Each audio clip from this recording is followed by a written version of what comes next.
P Indira Kannur മേയറാകാൻ പോവുകയാണ്. നിലവിലെ ഭരണസമിതിയിൽ deputy മേയറാണ് Indira. ഔദ്യോഗിക പ്രഖ്യാപനത്തിലേക്ക് കടക്കാൻ പോവുകയാണ്. നിലവിൽ ഡെപ്യൂട്ടി മേയറായിരുന്നു. ഇന്ദിരയെ മേയറാക്കാൻ കണ്ണൂർ DCCയുടെ തീരുമാനമാണ് ഉണ്ടായിരിക്കുന്നത്. കോൺഗ്രസ് വിമത ഉൾപ്പെടെ 4 സ്ഥാനാർത്ഥികൾ മത്സരിച്ച പയ്യാമ്പലത്ത് നിന്ന് 48 വോട്ടിന്റെ ഭൂരിപക്ഷത്തിലാണ് ഇന്ദിര വിജയിക്കുന്നത്. ഇന്ദിരയുടെ പേരിനാണ് ഏറ്റവും കൂടുതൽ മുൻതൂക്കം ഉണ്ടായത്. ഇന്ദിരയ്ക്ക് പുറമെ മഹിളാ കോൺഗ്രസ് ജില്ലാ പ്രസിഡന്റ് ശ്രീജ മണ്ഡലത്തിന്റെ പേരുമൊക്കെ തന്നെ സജീവ പരിഗണനയിലായിരുന്നു. പക്ഷേ ഇന്ദിരയ്ക്കാണ് നറുക്ക് വീഴുന്നത്. നിലവിലെ ഡെപ്യൂട്ടി മേയറാണ്. ഇത്തവണ കോർപ്പറേഷനിൽ മേയർ വനിതാ സംവരണമാണ്. പ്രധാനപ്പെട്ട നേതാക്കളൊക്കെ തന്നെ വിജയിച്ച് വന്ന മണ്ഡലത്തിൽ വനിതാ സംവരണമാണ്. ഇപ്പോൾ പി ഇന്ദിര മേയർ ആകാൻ പോകുന്നു.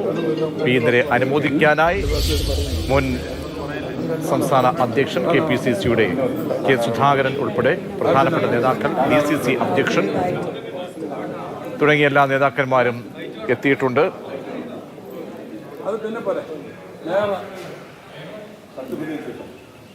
കഴിഞ്ഞ സമയത്ത് UDF അധികാരത്തിലെത്തുന്ന ആ സമയത്ത് കോൺഗ്രസിന്റെ മേയറായി TO മോഹനൻ തിരഞ്ഞെടുക്കപ്പെട്ടിരുന്നു.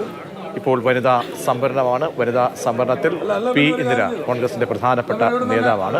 പയ്യാമ്പലത്ത് നിന്നും 4 വിമത സ്ഥാനാർത്ഥികൾ ഉൾപ്പെടെ മത്സരിച്ച ഇടത്തു നിന്നും നല്ല മികച്ച വിജയം നേടി വന്ന പി ഇന്ദിരയാണ് ഇനി കണ്ണൂർ കോർപ്പറേഷനെ നയിക്കാൻ പോകുന്നത്.